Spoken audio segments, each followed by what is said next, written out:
Bonjour et bienvenue dans cette dernière vidéo de la série des tableaux de déclinaison que j'essaye de vous expliquer simplement, naturellement et en s'amusant.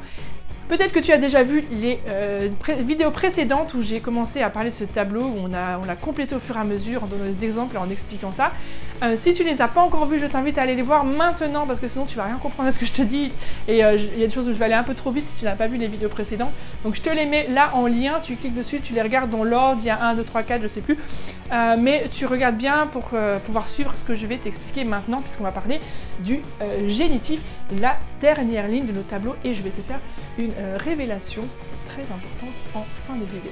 Mais avant de démarrer, je te rappelle encore une fois que tu peux télécharger mon guide gratuit pour apprendre l'allemand 5 minutes par jour, tout plein de conseils à mettre en place, des choses très pratiques, des choses très concrètes, des choses utiles pour apprendre l'allemand en t'amusant et efficacement. Donc tu cliques sur le lien en bas dans la description, tu mets ton nom, ton prénom, ton prénom et ton adresse mail, c'est ça. Et je t'envoie tout ça dans ta boîte de réception. Alors, aujourd'hui, on va voir donc le génitif. D'accord, on a déjà vu, petit rappel, je sais, je l'ai déjà dit, je sais, mais ça fait pas de mal. On a 3 genres en allemand, masculin, féminin et le neutre, qui n'est pas en français, donc le das. On a 4 cas, le nominatif pour ce qui est du sujet, l'accusatif, l'objet dont on parle, quoi, qui, etc. Le datif pour l'objet indirect, à qui, à quoi, etc. Et après certains verbes. Et aujourd'hui, on va voir le génitif. Le génitif, franchement, au début, j'avais pas envie de le mettre. Mais mon mari m'a dit, si, mets-le quand même, ça existe, il faut en parler. Alors bon, comme il a dit, je l'ai fait. Mais honnêtement, on pourrait très bien s'en passer parce qu'en fait, le génitif, de moins en moins d'Allemands l'utilisent, surtout à l'oral. Souvent, il passe par le datif. On le retrouve quand même dans certains textes, donc c'est vrai que c'est quand même bien de savoir comment ça se passe, etc., de quoi il s'agit. Mais voilà, ne te prends pas trop la tête sur le génitif. Franchement, le nominatif, bon, der, die, das, c'est facile, bon, c'est le sujet de quoi on parle. Et après, c'est accusatif, datif, qu'il faut vraiment bien comprendre, et pour voir à peu près l'utiliser. Mais ensuite, le génitif, voilà, c'est vraiment plus dans des textes, dans des choses littéraires, si tu veux passer des examens, etc. À l'oral, dans les communications avec les gens. Franchement, moi j'utilise quasiment jamais le génitif, comme d'ailleurs la plupart des Allemands. Globalement, le génitif, c'est pour l'idée d'appartenance, d'accord? Donc c'est par exemple la patte du chat qui est cassée, d'accord? Ou bien le pull de ma maman, d'accord? Ou la chemise de ma maman, tiens, on va prendre par exemple cet exemple. La chemise, das Hemd. Donc c'est das Hemd, ça c'est sujet, d'accord, ça s'arrête, puisque c'est la chemise dont on parle. La chemise de ma maman a une grosse tache, par exemple. Donc das Hemd. Alors de ma maman, du coup, ça serait possessif. Là, comme on a des articles définis, on va utiliser la chemise de la maman, d'accord. Ou la maman de la petite fille, d'ailleurs, aussi. Là aussi, à chaque fois, c'est l'appartenance, c'est la maman de la petite fille, c'est la chemise de la maman de la petite fille. Donc tout ça, ça va être le génitif, hein. Par exemple, la chemise de la maman, on va quand même rester là-dessus. Das Hemd de la maman. La maman, c'est féminin, mais génitif puisqu'il y a l'appartenance, d'accord? Donc on va être ici. Das Hemd der Mutter. D'accord? C'est là que le féminin est quand même très sympa, je te le disais dans la dernière vidéo, hein, qu'il y a quand même des genres qui nous aident un peu plus. Le masculin, franchement, il nous a pas aidé. Le féminin est quand même assez sympa. Il y a die et ensuite der. D'accord? Donc, si c'est la chemise de la maman qui est abîmée, das Hemd der Mutter hat einen Fleck. Der Fleck, c'est la tache. Hein. Elle a une tache. Donc, das Hemd der Mutter hat einen Fleck. Si c'est la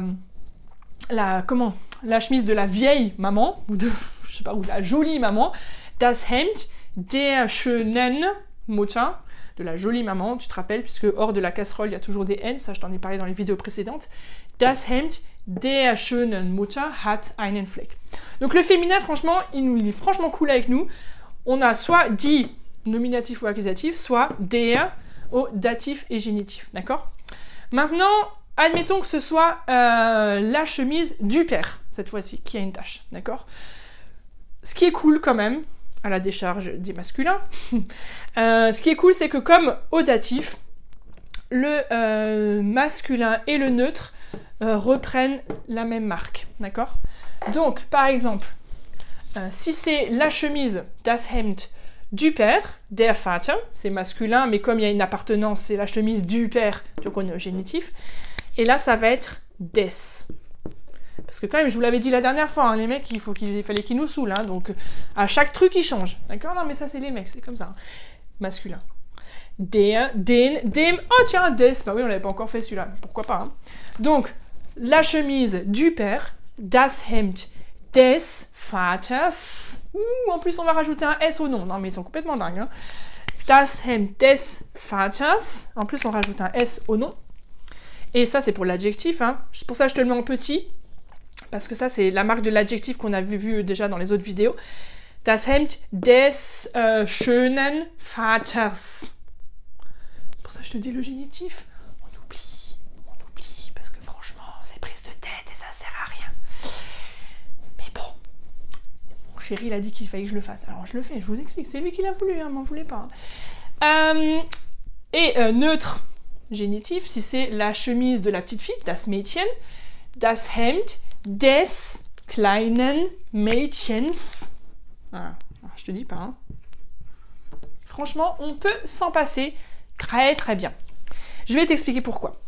C'est donc la chemise de la fille, d'ailleurs là il y a aussi un petit S au nom, comme pour le masculin.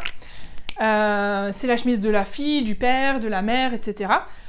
Et en allemand, même les Allemands, la plupart des Allemands vont en fait zapper le génitif et vont utiliser le datif à la place. Puisque c'est la chemise de la mère, au lieu de dire das Hemd der Mutter, ils vont dire das Hemd von der Mutter hat einen Fleck, par exemple, pour reprendre la tâche. Hein. Das Hemd von der Mutter, la chemise de la mère. Bah oui, c'est quand même plus logique. Hein. Das Hemd von dem Vater hat einen Fleck. Franchement, les Allemands, très souvent, ils vont utiliser le von dem, von der, etc.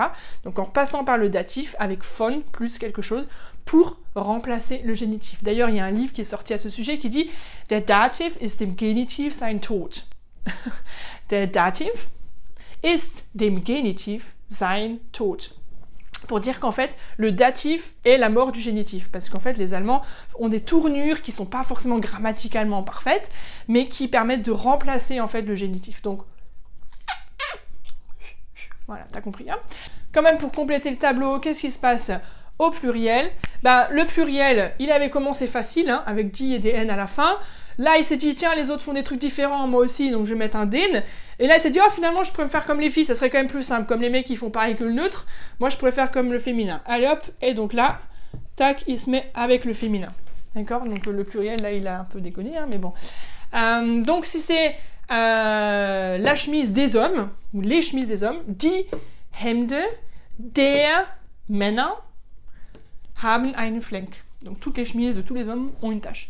Die Hemde der Männer haben einen Fleck, au pluriel, d'accord?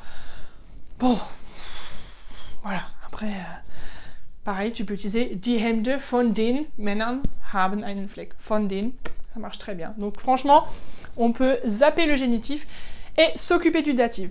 Bon, maintenant, comme promis, je vous avais dit que j'allais vous faire une révélation à la fin de cette série de vidéos. Les tableaux de déclinaison, je m'en fous. Oui, je répète, les tableaux de déclinaison, je m'en fous. Oui, je sais, je vous ai fait toute une série de vidéos, je vous ai fait plein de vidéos, je vous explique tout ça, je vous ai mis des exemples, etc. Mais les tableaux de déclinaison, je m'en fous. Je m'explique.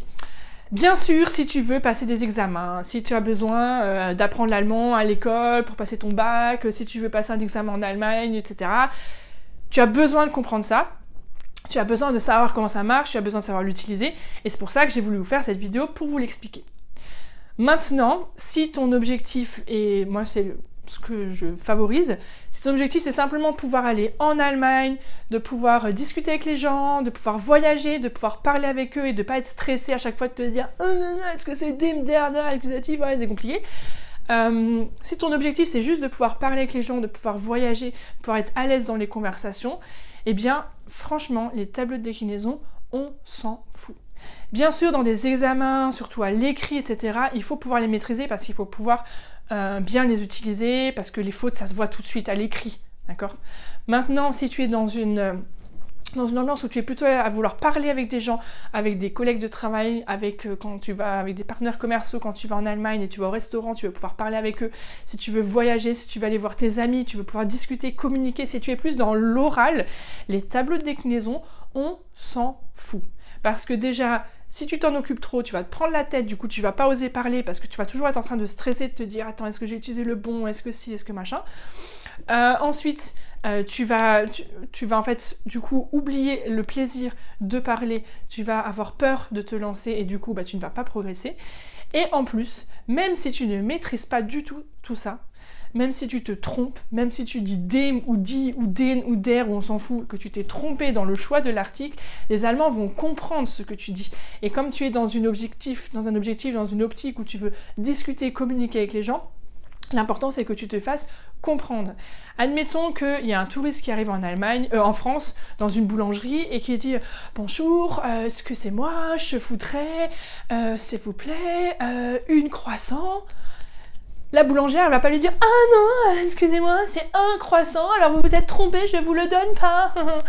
Non, forcément, on va lui donner son croissant, parce qu'on a tous compris ce qu'il voulait, c'est juste tromper entre un et une, c'est mignon, ça va faire rigoler, ça va peut-être enchaîner sur une conversation « Ah, vous êtes touriste, ah, vous êtes d'où ?» Non, non, non. En plus, ça va être un truc super sympa. Et c'est exactement la même chose en Allemagne, et encore plus parce que les Allemands sont très ouverts pour les personnes de l'étranger. Donc, on s'en fout si tu dis der, si tu dis di, si tu dis den, l'essentiel c'est que tu aies du plaisir à communiquer avec les gens, que tu oses parler, que tu parles, et plus tu vas parler, plus tu vas progresser, plus tu vas comprendre ces choses-là. Et pour te dire, en fait, moi dans mon vécu, j'ai appris ces tableaux de déclinaison parce que j'ai fait de l'allemand à l'école. Donc ça, j'en ai mangé, je les ai appris par cœur, les der, den, dem, des, je les connaissais par cœur, j'y ai jamais rien compris. Je n'osais pas parler, je ne comprenais rien. Quand je suis arrivée en Allemagne, je ne comprenais rien à ce que me disaient les gens. J'étais vraiment perdue alors que j'avais fait 10 ans d'allemand à l'école et que j'avais vraiment manger entre guillemets de ces tableaux de déclinaison. Et en fait je me suis dit tant pis, je vais juste essayer de parler avec les gens, je vais parler un maximum, et j'ai parlé un maximum. Je m'en fichais de faire des fautes, j'ai quand même posé des questions, j'ai demandé à comprendre, j'ai cherché, j'ai quand même essayé toujours de m'améliorer, essayer de progresser. Et il y a un moment où il y a eu un déclic, et le fait d'avoir appris ces tableaux de déclinaison, il y a un moment où ça a eu un déclic dans ma tête où j'ai compris en fait, ah oui mais c'est mythe, ah oui donc c'est le datif, toutes ces choses que j'ai essayé de t'expliquer dans les vidéos de cette série pour que tu comprennes comment ça fonctionne. Mais il faut que tu l'utilises, il faut que tu parles un maximum pour qu'à un moment ça se déclique et que tu puisses simplement prendre plaisir à parler. Et donc c'est pas grave si tu te trompes, c'est pas grave si tu ne sais pas exactement comment fonctionne ce tableau, si tu n'arrives pas à le retenir, c'est pas grave. Parle un maximum, cherche des gens avec qui parler, trouve des occasions, voyage en Allemagne, rencontre des gens, prends du plaisir à parler et au fur et à mesure les choses vont se faire dans ta tête. Regarde quand même ces vidéos parce que c'est important de comprendre, mais surtout n'oublie pas ce plaisir de parler avec les gens. Et dernière petite astuce, mais ça c'est pas une nouveauté, je t'en ai déjà parlé dans plusieurs vidéos, tu sais que si tu ne sais pas entre der, die, den, dem, tu dis simplement de, d'accord? De kleine Hund, t'as compris si je dis der, die, ça? De kleine Hund frisst de kleine Katze und ich gehe mit der Frau und ja. En plus t'as l'air de parler un dialecte, ça a l'air beaucoup plus authentique et en fait c'est juste que tu mets des de et ça moi je le fais tout le temps, j'en ai déjà parlé dans plusieurs vidéos, il y a plusieurs personnes qui habitent en Allemagne qui ont confirmé qu'ils le font également et que ça marche. Donc dans le doute tu dis de à la place de tout le reste. Et tu y vas, et tu te lances, et tu prends du plaisir, et tu vas prendre de l'assurance. J'espère que cette série de vidéos t'a aidé à te décomplexer par rapport au tableau de déclinaison, à décomplexifier aussi cette grammaire allemande et ces tableaux qui font tellement peur. Moi, je trouve qu'on peut s'amuser avec, et j'espère que tu vas prendre du goût à t'amuser avec ça. En tout cas, je te dis à très bientôt pour une prochaine vidéo. Abonne-toi, mets un pouce, mets un commentaire, partage autour de toi si tu penses que cette vidéo peut aider d'autres personnes qui galèrent avec les tableaux de déclinaison. Allez, à très bientôt. Tchuss!